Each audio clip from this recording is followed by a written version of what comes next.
الحمد لله رب العالمين والصلاة والسلام على أشرف الأنبياء والمرسلين.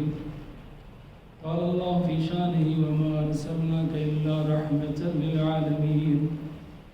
محبوب رب المشرقين والمغربين وجد الحسن والحسين المكي المدني القرشي الهاشمي مولانا أبي القاسم محمد اللهم صل على محمد وعلى الطيبين الطاهرين المعصومين المظلومين ولعنة الله على أعدائهم وغاصب حقوقهم ومنكر فضائلهم وعظمتهم أجمعين. أما بعد فقد قال الله تبارك وتعالى في كتابه المجيد وفرقانه الحميد وخطابه المتين وهو أصدق الصادقين وقوله الحق. بسم الله الرحمن الرحيم. إن الذين آمنوا وعملوا الصالحات لهم جنات تجري من تحتها الأنهار ذلك الفوز الكبير. صلوات محمد وعلى اللهم صل على محمد. عزیزان محترم، سورہ مبارکہ بروج کی آیت مبارکہ جس کے ذیل میں آپ حضرات کے سامنے گفتگو کرنے کی کوشش کر رہا ہوں، اور اللہ سبحانہ و تعالیٰ کا وہ پیغام جو اس نے کامیابی کے لیے قرآن مجید میں لوگوں کے سامنے پیش کیا ہے، اسے آپ تک پہنچانے کی سعادت حاصل کر رہا ہوں۔ اللہ سبحانہ و تعالیٰ ارشاد فرماتا ہے کہ جو لوگ ایمان لائے ہیں، جو مومن ہیں اور نیک اعمال کرتے ہیں، ان کے لیے جنات ہیں، یعنی جنت کے اندر گارڈنز ہیں، اور ان باغات کی خوبی یہ ہے کہ ان کے اندر نہریں، ان کے نیچے نہریں جائیں گے، اور یہ جنت کا حاصل کرنا مومن کے لیے جو صاحب ایمان ہے یہ بہت بڑی کامیابی ہے۔ ذالک الفوز الکبیر، یہ بہت بڑی کامیابی ہے۔ اب اس دنیا کے اندر آپ دیکھیے کہ جو انسان ہے، مومن ہے، مومن کے لیے زندگی گزارنا آسان نہیں ہوتا ہے، اسی لیے عمل کی منزل سے پہلے عقیدے کا مضبوط ہونا ضروری ہے، کہ کہیں ایسا نہ ہو کہ ہمارے سامنے ایسے حالات آئیں، ایسی مشکلات آئیں، ایسی پریشانیاں آئیں کہ ان کی وجہ سے ہمارا ایمان ہم سے رخصت ہو جائے۔ لہذا جو مومنین ہیں ان کے سامنے چیلنجز آئیں گے، کبھی حکومتیں دشمن ہو جائیں گی، کبھی رشتہ دار دشمن ہو جائیں گے اگر ہم کوئی نیک عمل کرنے کے لیے جائیں گے، کبھی کسی پڑوسی کو کوئی شکایت ہو سکتی ہے، بہت ساری چیلنجز ہماری زندگی میں آئیں گے، لیکن اگر ہمارا ایمان مضبوط ہے تو ہم ساری مشکلات کا سامنا کر لیں گے اور ہمارے قدموں میں لغزش پیدا نہیں ہوگی، ہم اپنی جگہ پر اٹل رہیں گے، ہمیں کوئی اپنے مقام سے ہٹا نہیں سکتا۔ آپ پوری تاریخ دیکھ لیجئے، چاہے وہ مومن ہوں یا اوصیاء ہوں، اولیاء ہوں، انبیاء ہوں، کہ ان کے سامنے دنیا کی بہت ساری پریشانیاں آئیں، اور وہ پریشانیاں تھیں کہ وہ اپنے راستے سے ہٹ جائیں، لیکن جتنی پریشانیاں بڑھتی چلی گئیں ان کا ایمان لوگوں کے سامنے اور مضبوطی کے ساتھ میں ظاہر ہو۔ جناب بلال غلام ہے ابو جہل کے، جب انہوں نے پیغمبر اکرم حضرت محمد مصطفیٰ صلی اللہ علیہ وسلم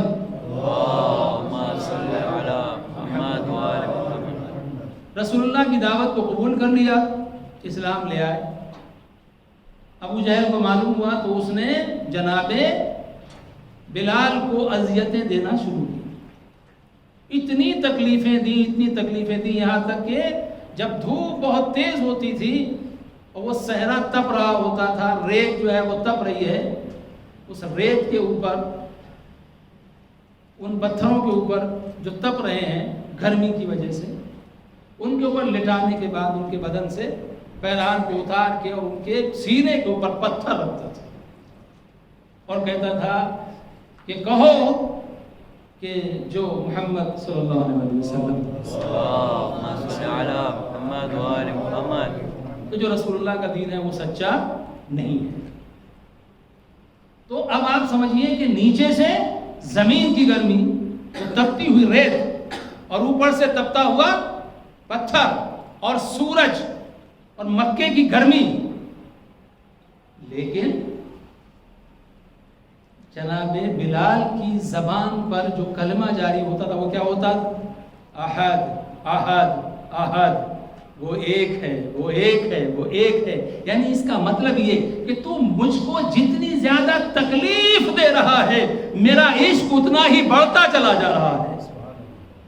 اپنے پروردگار کے لیے جو میرا عشق ہے، جو محبت ہے، اس میں اور اضافہ ہوتا چلا جا رہا ہے۔ یعنی اس کا مطلب کیا ہے؟ میں ایمان لے آیا ہوں، میں جانتا ہوں جب تو مجھے ان پتھروں کی تپش کے ذریعے سے مجھے ڈرانا چاہتا ہے تو میرے پیش نظر جہنم کی آگ ہوتی ہے۔ میں بتانا چاہتا ہوں کہ جو جہنم کی آگ کو نظر میں رکھتا ہو وہ اس دنیا کی آگ سے ڈرنے والا نہیں ہے۔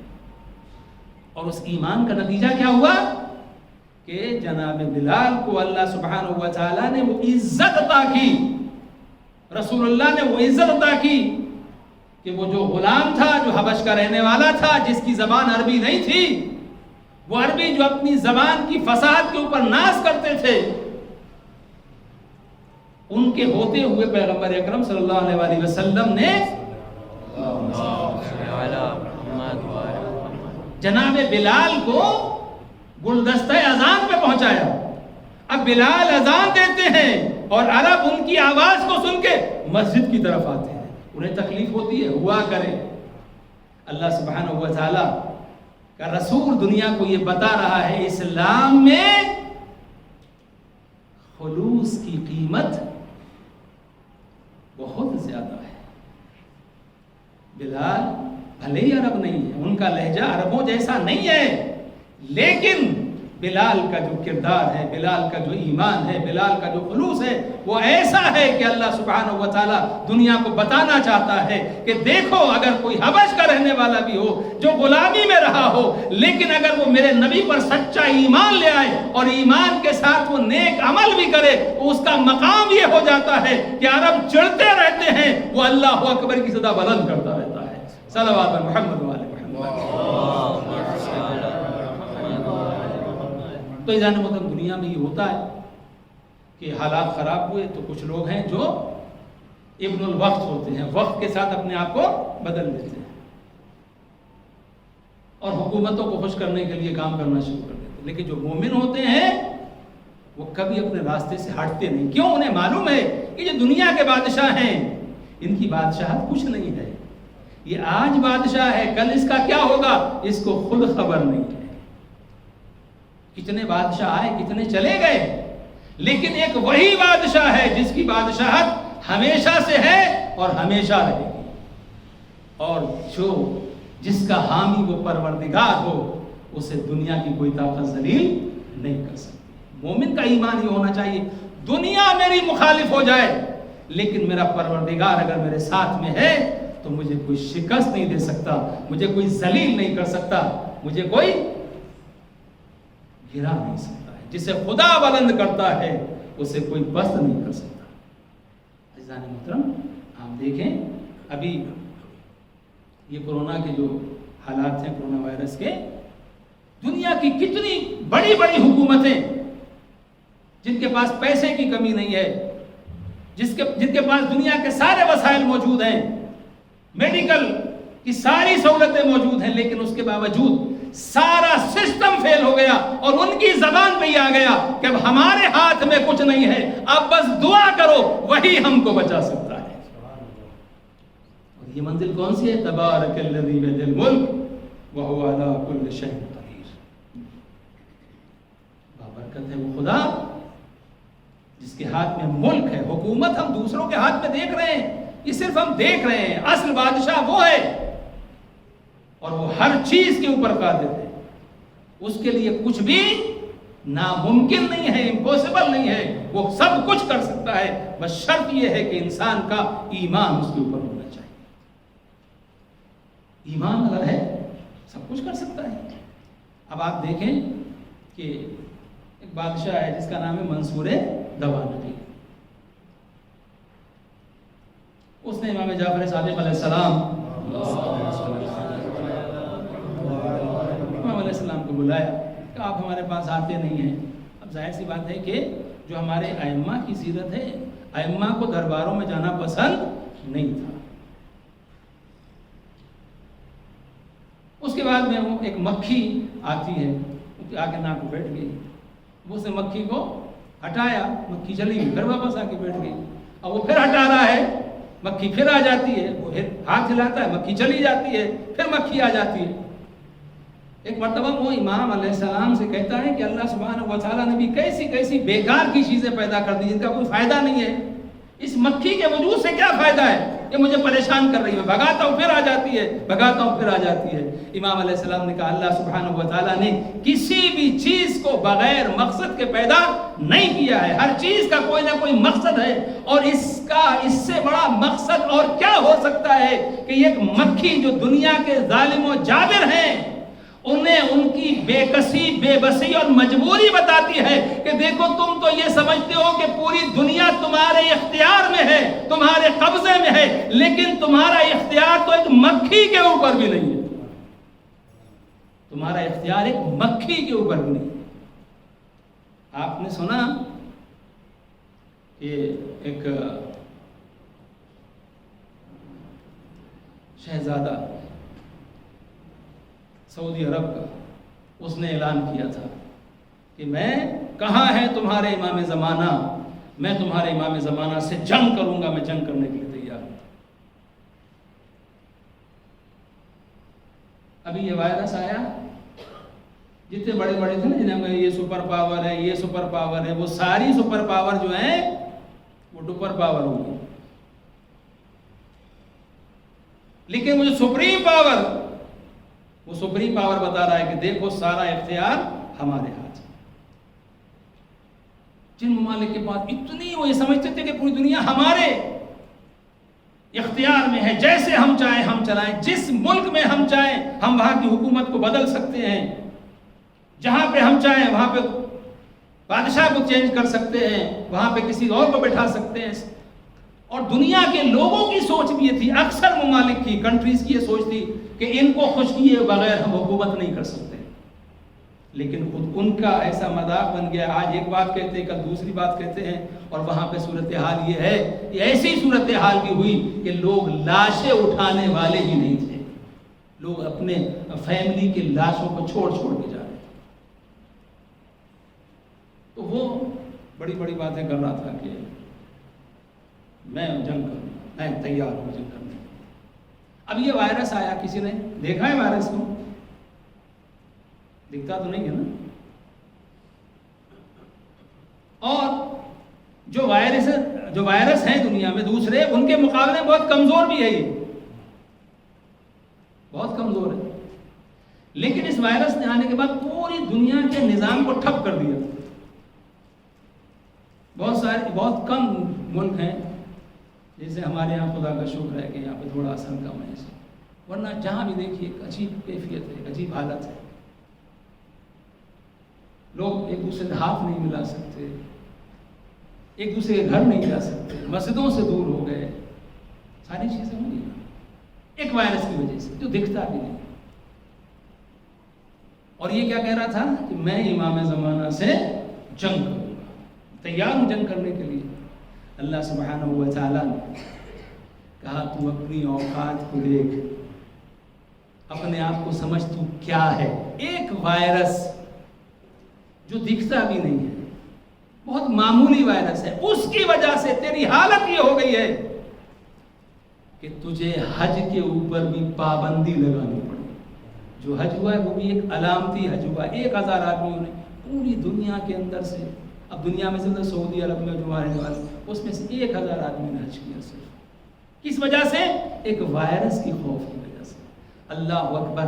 جو ایک ایسے وائرس جو دکھتا بھی نہیں ہے اس کے سامنے اتنا مجبور ہو جائے, وہ اس سے مقابلے کی بات کر رہا ہے جو وارث حیدر کرار ہے, جو جانشین محمد مصطفیٰ صلی اللہ علیہ وسلم. تو عزیزان محترم, مومن کو بھروسہ اللہ کے اوپر رکھنا چاہیے کہ نہیں, میرا پروردگار کوئی بھی حالات ہوں. اور کچھ ایسے موقع آتے ہیں کہ انسان بڑی بڑی ایمان کی باتیں کرتا ہے, اب اس کے بعد میں کوئی ایسی پوسٹ مل گئی کہ رشوت سامنے سے آ رہی ہے, پھر وہ کوئی نہ کوئی اس میں بہانہ نکال لیتا ہے کہ نہیں یہ پاور مل گئی, اس کے اوپر ظلم, اس کے اوپر زیادتی. تو یہ سب کائے کے لیے آزمائش کے لیے. ایسا مومن کو ہر منزل میں اس کو بس اس بات کا خیال رکھنا چاہیے کہ مجھے جو کام انجام دینا ہے وہ اپنے پروردگار کی رضا کے لیے انجام دینا ہے, اور مجھے کوئی کام ایسا نہیں کرنا ہے کہ جو اللہ سبحانہ و تعالیٰ کی ناراضگی کا سبب ہے. تو اگر انسان واقعی اللہ سے محبت کرنے لگے, اگر واقعی مومن ہو, نیک عمل کرے, پھر اس کا مقام کیا ہوتا ہے؟ ایک منزل تو میں نے عرض کیا آپ کے سامنے کہ اللہ سبحانہ و تعالیٰ نے کہا کہ وہ کہا جائے گا جنت میں, وہ جنت جہاں بہت سارے باغوں کے نیچے سے نہریں جاری, اور یہ بہت بڑی کامیابی اس کے لیے.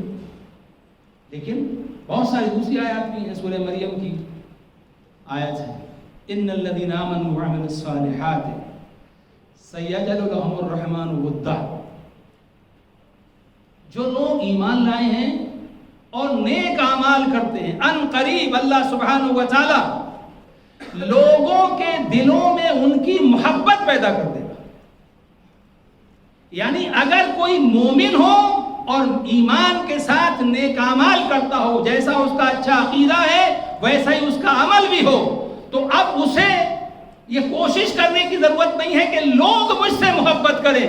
اللہ سبحانہ و تعالیٰ اس کی محبت لوگوں کے دلوں میں ڈال دیتا ہے, لوگ اس سے خود بخود محبت کرنے لگتے ہیں.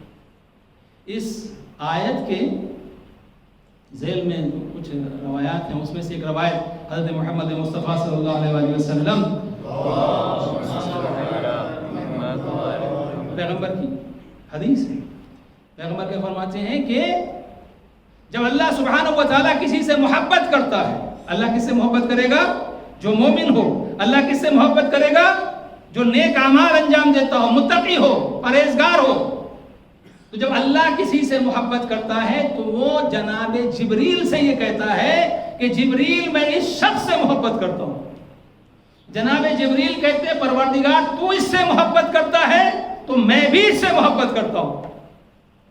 اور جب یہ بات ہو جاتی ہے تو پھر آسمانوں میں ندا کی جاتی ہے کہ یہ فلاں شخص وہ ہے جس سے اللہ محبت کرتا ہے, جبریل محبت کرتے ہیں. تو جو آسمان کے رہنے والے ہیں وہ سب اس سے محبت کرنے لگتے ہیں, اور جب وہ سب اس سے محبت کرنے لگتے ہیں تو پھر یہ جو آسمانوں کا اثر ہے وہ زمینوں پر آتا ہے, اور دنیا والے بھی اس سے محبت کرنے لگتے ہیں.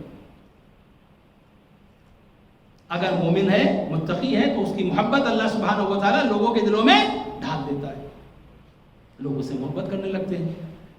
لہذا وہ لوگوں کی نظر میں اس کا مقام بلند ہو جاتا ہے. آپ ہمارا کوئی سے رشتہ نہیں ہے, ہمارا اس سے کوئی تعلق نہیں ہے, ہم اس سے ملاقات بھی نہیں کی, لیکن اس کا نام سننے کے بعد ہمیں اس سے محبت ہوتی ہے. ہم اس کے بارے میں سنتے ہیں کہ اسے کوئی بڑا مقام ملا ہے, ہم خوش ہوتے ہیں. اگر ہم سنتے ہیں وہ تکلیف میں ہے, ہم کو رنج ہوتا ہے, ہم کو غم ہوتا ہے. یہ محبت اللہ سبحانہ و تعالیٰ کی طرف سے ڈالی ہوئی. تو مومن کی منزل ہے کہ اللہ سبحانہ و تعالیٰ اس کو اپنا محبوب بنا لیتا ہے. جو مومن ہوتا ہے, صاحب ایمان اور نیک عمل کرنے والا, وہ اللہ سبحانہ و تعالیٰ کا محبوب بن جاتا ہے, اور پھر وہ لوگوں کا بھی محبوب بن جاتا ہے. کچھ روایات میں کہا گیا کہ یہ آیت جو ہے وہ مخصوص ہے, یعنی ایک تو یہ کہ یہ مومنین کے لیے ہے. کچھ روایت میں ہے کہ یہ آیت جو ہے یہ مولا علی علیہ السلام کی شان میں نازل ہوئی ہے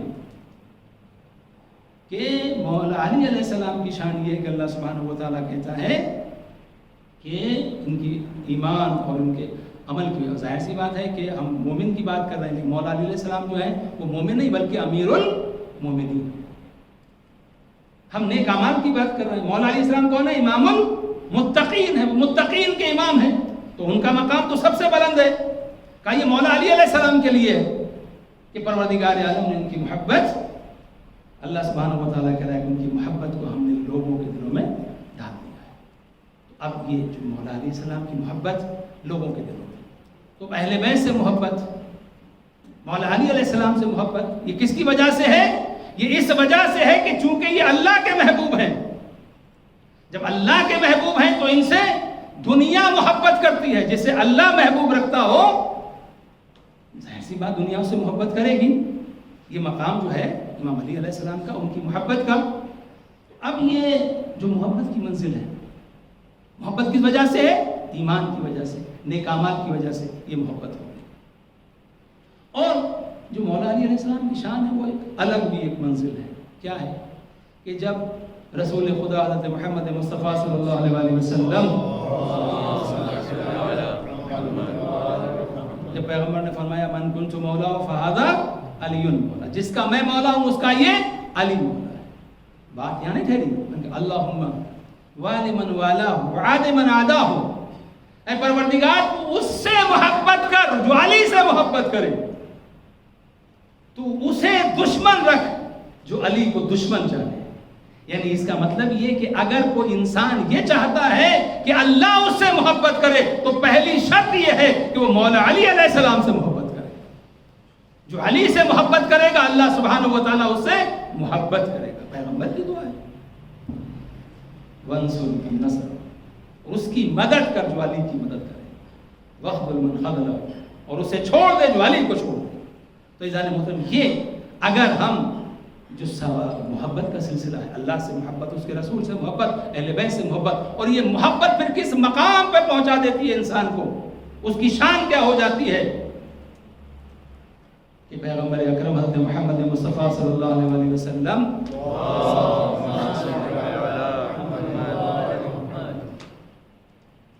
جا رہے ہیں مدینے، اور وہاں پر کچھ بچے کھیل رہے ہیں۔ پیغمبر آگے بڑھے، بچے کو دیکھا، تمام بچوں کے درمیان ایک بچہ جو ہے تقریباً 14-15 سال کا ہے۔ پیغمبر نے اسے قریب بلایا اور بلانے کے بعد اس کی پیشانی پہ بوسہ دیا۔ سارے بچوں کے درمیان سے ایک بچے کو بلایا اور رسول اللہ نے اس کی پیشانی پر بوسہ دیا۔ کس کیا؟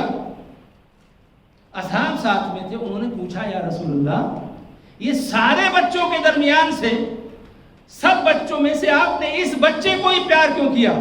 پیغمبر نے فرمایا تمہیں اس بچے کی شان نہیں معلوم ہے، میں نے ایک دن اپنی آنکھوں سے دیکھا ہے کہ میرا حسین جا رہا تھا، یہ حسین کے قدموں کی خاک کو اٹھا کر اپنی آنکھوں پہ لگا رہا تھا، اپنے سر پر رکھ رہا تھا۔ جو حسین سے محبت کرتا ہے میں اس سے محبت کرتا ہوں۔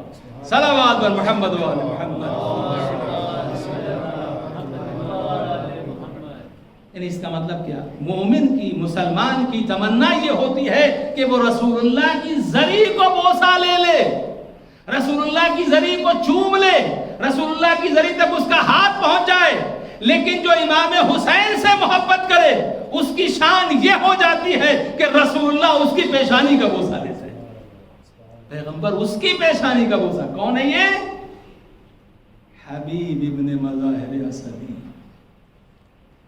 اب یہاں درمیان میں جناب حبیب کا ذکر شروع کرنے سے پہلے ایک بات آپ کو عرض کروں کہ آپ لوگوں میں سے جو لوگ بھی زیارت میں گئے ہیں، آپ نے اکثر سنا ہوگا جب بھی آغا سے ملاقات کے لیے جاتے ہیں، میں اس پیغام کو بار بار آپ لوگوں تک پہنچانا چاہتا ہوں کہ وہ کیا پیغام ہے۔ یعنی جب اللہ نے مومن کے دل میں، اللہ نے یہ کہا کہ جو مومن ہوگا، نیک عمل کرے گا، اس کی محبت اللہ سبحانہ و تعالیٰ لوگوں کے دلوں میں ڈال دے گا۔ تو اس کا مطلب یہ ہوا کہ اگر ہم مومن ہیں تو دوسرے مومن کی محبت ہمارے دل میں ہونی چاہیے۔ تو آقا کے پاس آپ ملاقات کے لیے جب جاتے ہیں تو جب وہ نصیحت کرتے ہیں، ان کی نصیحت میں جو پہلی نصیحت ہوتی ہے وہ کیا ہوتی ہے کہ دیکھو ایک بات کا خیال رکھو کہ اپنے برادر مومن کے بارے میں وہی پسند کرو جو تم اپنے بارے میں پسند کرتے ہو. یہ مومن کا حق ہے، یہ اس کا رائٹ ہے. امام سجاد علیہ السلام نے جو حقوق بیان کیے اس کے اندر بھی اس کو ذکر کیا ہے. مومن کا حق کیا ہے مومن کے اوپر؟ کہ مومن دوسرے مومن کے لیے وہی پسند کرے جو اپنے لیے پسند کرتا ہے. اب میں آپ سے پوچھتا ہوں کہ کوئی مومن یہ پسند کرے گا کہ کوئی اس کی غیبت کرے؟ پسند کرے گا؟ نہیں کرے گا. تو جب وہ یہ پسند نہیں کرتا کہ کوئی میری غیبت کرے تو پھر اسے بھی کسی کی غیبت نہیں کرنی چاہیے. کوئی مومن یہ چاہے گا کہ کوئی دوسرا مجھ سے حسد کرے، مجھ سے جیلس ہو؟ نہیں چاہے گا نا. تو مجھے بھی کسی سے حسد نہیں کرنا چاہیے. نہیں، جو اپنے لیے پسند کرے وہ دوسرے کے لیے پسند کرے. اگر میں یہ پسند کرتا ہوں کہ لوگ مجھ سے محبت کریں تو پھر مجھے دوسرے مومن سے بھی محبت کرنی چاہیے. اس کی عزت گرانے کی کوشش نہیں کرنی چاہیے بلکہ اس کے مقام کو بلند کرنے کی کوشش کرنی چاہیے. ٹانگ کھینچنے کا جو دور ہوتا ہے نا، ایک دوسرے کی ٹانگ کھینچنے میں لگے، آگے بڑھنے کی کوشش کم ہے، دوسرے کو پیچھے کھینچنے کی کوشش زیادہ. جتنا مسلمان ایک دوسرے کی ٹانگ کھینچ کے پیچھے کرنے کی کوشش کرتا ہے، جتنی طاقت جتنی توانائی اس کام میں لگاتا ہے، اگر وہ طاقت اپنے کو آگے بڑھانے میں لگا دے تو پھر کوئی مسلمان کے برابر میں کھڑا نہیں ہو سکتا. آج آپ دنیا کے حالات دیکھ رہے ہیں. آپ یہ دیکھیے اتنی تباہی ہوئی، جتنے ملکوں میں تباہی ہوئی دنیا میں، سارے ملک وہ ہیں جہاں پر مسلمانوں کی حکومت تھی. ہم کہتے ہیں کہ امریکہ نے کیا، اسرائیل نے کیا، ٹھیک ہے انہوں نے کیا، لیکن استعمال کس کا کیا؟ کیونکہ ہم ہی ایک دوسرے کے دشمن بنے ہوئے ہیں. ہم یہ کہتے ہیں اس کو ختم کر دو، اس کو ختم کر دو.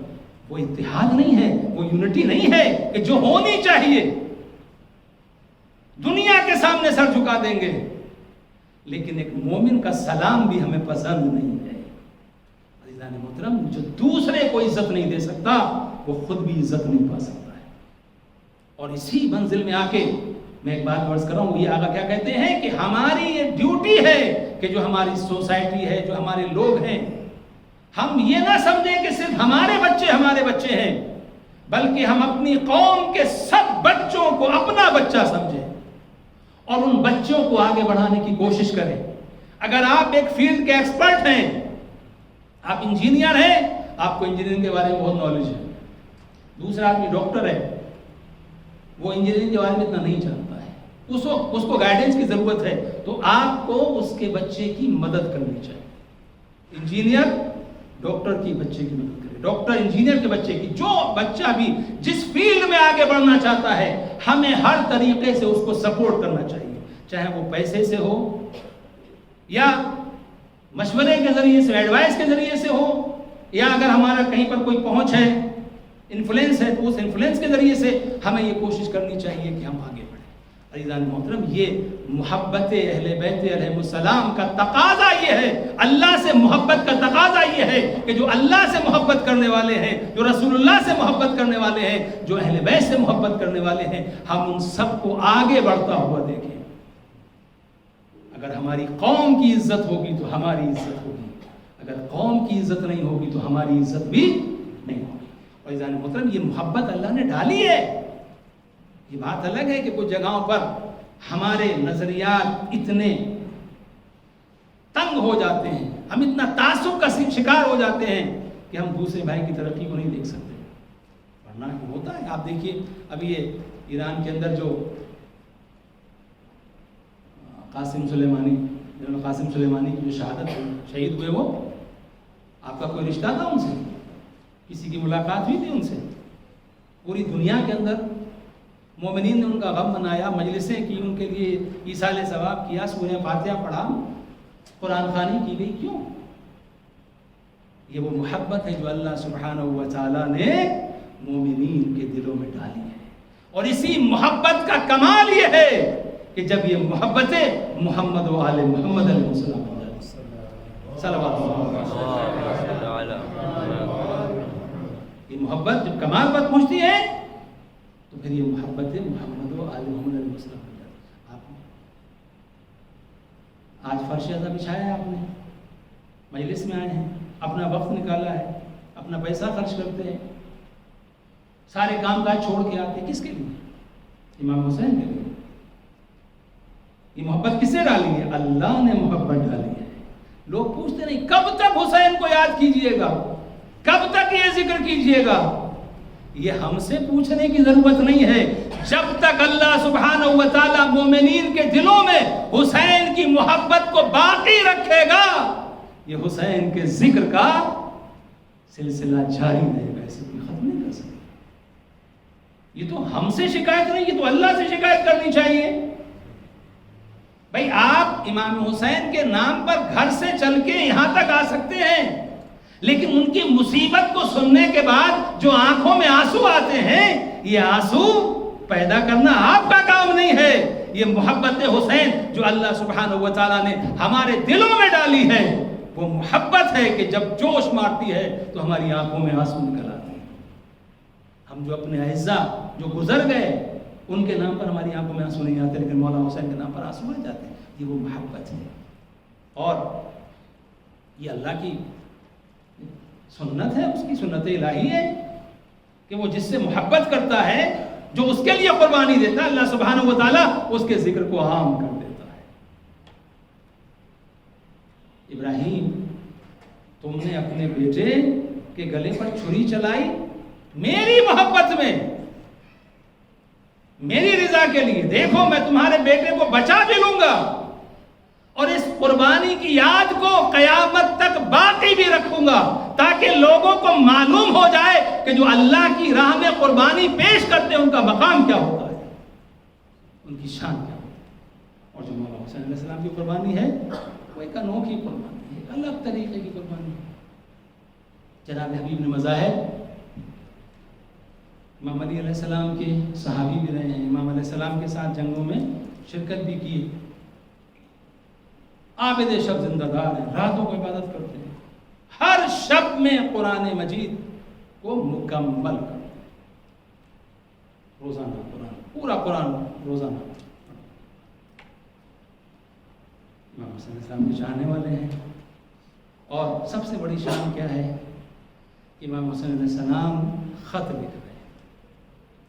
کسے؟ جناب حبیب بن مظاہر. یہ خط ہے حسین ابن علی کا، رجل فقیہ حبیب ابن مظاہر کے نام. اے حبیب، تمہیں معلوم ہے کہ ہمیں رسول اللہ سے کیا نسبت ہے، ہماری رسول اللہ سے کیا قرابت ہے، اور تم ہمارے حق کو بہت اچھی طریقے سے جانتے ہو. حبیب، ہماری نصرت کے لیے چلے آؤ. عزیزو، خط لکھا امام نے. جب امام کا خط پہنچا تو جناب حبیب اپنی زوجہ کے ساتھ کوفے میں کھانا کھانے کے لیے بیٹھے ہوئے. کھانا تناول فرما رہے ہیں کہ لقمہ گلوگیر ہوا. کہا لگتا ہے کوئی قاصد آنے والا ہے. اتنی دیر میں دروازے پر دستک ہوئی. جناب حبیب اٹھے، دروازہ کھولا. کون؟ کہا انا برید الحسین، میں حسین کا قاصد ہوں. اللہ اکبر. جناب حبیب نے مولا حسین علیہ السلام کا نام سنا، خط کو اپنی آنکھوں سے لگایا، چوما، خط کو پڑھا. اور جب خط پڑھا اور اس میں جب دیکھا کہ میرا مولا حسین، میرا مولا حسین، میرا دوست، میرا آقا، نہیں حسین مجھے اپنا دوست کہتے ہیں، لیکن میں تو حسین کا غلام. میرا آقا مجھے خط لکھ رہا ہے، فاطمہ زہرا کا جایا مصیبت میں ہے. آنکھوں سے آنسو جاری ہو گئے. اس کے بعد آنسو کو جذب کیا. آئے زوجہ نے پوچھا کس کا خط ہے؟ کہ مولا حسین علیہ السلام کا خط ہے. کیا لکھا ہے؟ کہ امام حسین علیہ السلام نے نصرت کے لیے بلایا ہے. جناب حبیب کی زوجہ نے پوچھا ارادہ کیا ہے؟ کہ ارادہ کیا ہے؟ میں چلا تو جاؤں لیکن مجھے تیرا خیال آ رہا ہے.